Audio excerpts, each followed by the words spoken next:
പ്രിയമുള്ള പ്രേക്ഷകരെ നമസ്തേ. നമ്മുടെ ചർച്ച ചെയ്യുന്നു വാരഫലം. വാരഫലത്തിൽ നാം ചർച്ച ചെയ്യുന്നത് 1201 മേടമാസം 14-ാം തീയതി മുതൽ 20-ാം തീയതി വരെയുള്ള ശുഭാശുഭ ഫലങ്ങൾ. അതായത് 2026 ഏപ്രിൽ മാസം 27-ാം തീയതി മുതൽ മെയ് മാസം 3-ാം തീയതി വരെയുള്ള ഒരു വാരക്കാലത്തെ ശുഭാശുഭ ഫലങ്ങൾ. ഇവിടെ നിങ്ങൾ ശ്രദ്ധിക്കുക, നാം ചർച്ച ചെയ്യുമ്പോൾ പൂരം നക്ഷത്രത്തിലാണ് 27-ാം തീയതി ചന്ദ്രൻ്റെ സ്ഥാനം ചിങ്ങൻ രാശിയിൽ.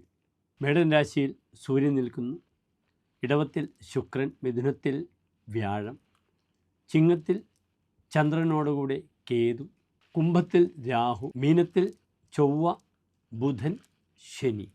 ഇവിടെ മേടം മുതൽ മീനം രാശി വരെയുള്ള 12 രാശിക്കാരുടെയും ഈ വാരത്തെ ശുഭാശുഭ ഫലങ്ങൾ നാം ചർച്ച ചെയ്യുന്നു.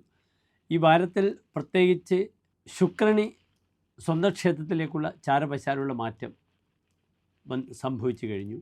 പിന്നീട് സൂര്യൻ ഇപ്പോഴും അത്യുച്ഛം വിട്ടു നിൽക്കുന്നു. പ്രതിതശ്ചതുരഃ അടനഃ അല്പവിത്തഃ ക്രിയേതു ആയുധഭൃത് വിതുംഗഭാവേ. മേടത്തിൽ ഉച്ച ക്ഷേത്രം മേടം 10 വരെയുള്ള സമയത്ത് സൂര്യൻ പ്രതിതഃ ചതുരഃ പ്രശസ്തനും സമർത്ഥനുമാകുന്നു. പിന്നീട് അങ്ങോട്ടുള്ള ദിനങ്ങളിൽ സൂര്യൻ്റെ ആ പ്രഭാവം അത്ര കണ്ട് ആചാര്യൻ വിശദീകരിച്ചിട്ടില്ല. വിതുംഗഭാവേ, ഉച്ചം ഭാവം കഴിഞ്ഞുള്ള സമയത്ത് മേടത്തിൽ നിൽക്കുന്ന സൂര്യൻ അടനഹ അല്പവിത്തഹ എന്നാണ് ഫലം പറഞ്ഞിരിക്കുന്നത്. സഞ്ചരിക്കുക, അല്പവിത്തഹ, ധനപരമായ വിഷയത്തിൽ പൂർണ്ണത ലഭിക്കാത്തൊരവസ്ഥ, ഇതൊക്കെയാണ് പറഞ്ഞിട്ടുള്ളത്. പിന്നീട് ബുധൻ നീചസ്ഥനാണ് ഇന്നത്തെ ഈ രാശിപ്രകാരം. ബുധൻ മീനത്തിൽ തന്നെ നിൽക്കുന്നു. ഏതായാലും ഓരോ രാശിക്കാരുടെ ശുഭാശുഭ ഫലങ്ങൾ നമുക്ക് ചർച്ച ചെയ്യാം, ശ്രദ്ധിക്കുക.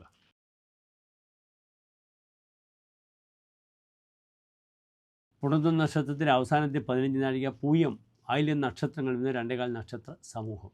ഇവിടെ കർക്കിടക രാശിക്കാർക്ക് രാശിയിൽ ഗ്രഹങ്ങളില്ല. 2-ാം ഭാവത്തിൽ ചന്ദ്രൻ, കേതു, 8-ാം ഭാവത്തിൽ രാഹു, 9-ാം ഭാവത്തിൽ ചൊവ്വ, ബുധൻ, ശനി, 10-ാം ഭാവത്തിൽ സൂര്യൻ, 11-ാം ഭാവത്തിൽ ശുക്രൻ, 12-ാം ഭാവത്തിൽ വ്യാഴം. കർമ്മമേഖലയിൽ നല്ല ഒരു സമയമാണ്. കർമാധിപനായ ചൊവ്വ നന്നായി 9-ാം ഭാവത്തിൽ നിൽക്കുന്നു.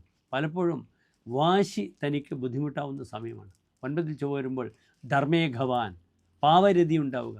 പലപ്പോഴും പറ്റാത്ത സൗഹൃദങ്ങളിലൊക്കെ പോയി ചാടി അവിടുന്ന് ബുദ്ധിമുട്ടുകൾ വരിക, അതിലൂടെ ക്ലേശങ്ങൾ വരിക. സഹോദരങ്ങൾ അല്ലെങ്കിൽ അമ്മാവൻ, മരുമക്കൾ, ഇവരുമായി ബന്ധപ്പെടുന്നവർക്കൊക്കെ ചില ക്ലേശങ്ങളും അരിഷ്ടതകളും ഉണ്ടാകും. അമ്മയുടെ ആരോഗ്യം വളരെ ശ്രദ്ധിക്കേണ്ടുന്ന വാരമാണ്. 10-ാം ഭാവത്തിൽ സൂര്യനാണ്. കർമ്മമേഖല നല്ലതാണ്, ധനവിഷയവും നല്ലതാണ്.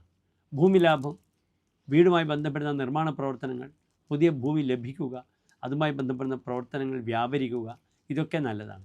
പിതാവിൻ്റെ പ്രേതക്രിയ കർമ്മങ്ങൾ അല്ലെങ്കിൽ വാർഷികമായ തിഥി ശ്രാദ്ധം ഒക്കെ ചെയ്യുന്നുണ്ടെങ്കിൽ അതിനനുകൂലമായി ഒരു തീരുമാനങ്ങൾ എടുക്കുന്നത് നല്ലതാണ്.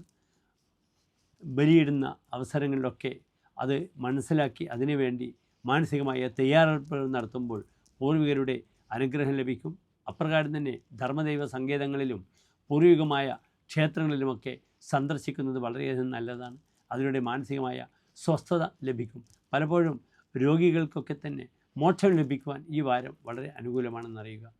ഇവിടെ നിർബന്ധമായും വിഷ്ണു ക്ഷേത്രത്തിൽ തുളസിമാല പാൽപ്പായസം വഴിപാട്, വ്യാഴം മഹാവിഷ്ണുവിന് വഴിപാടുകൾ ചെയ്യുക, നാരായണ കവചം, വിഷ്ണു സഹസ്രനാമം ജപിക്കുന്നത് വളരെ ഗുണമാണ്. നമസ്തേ.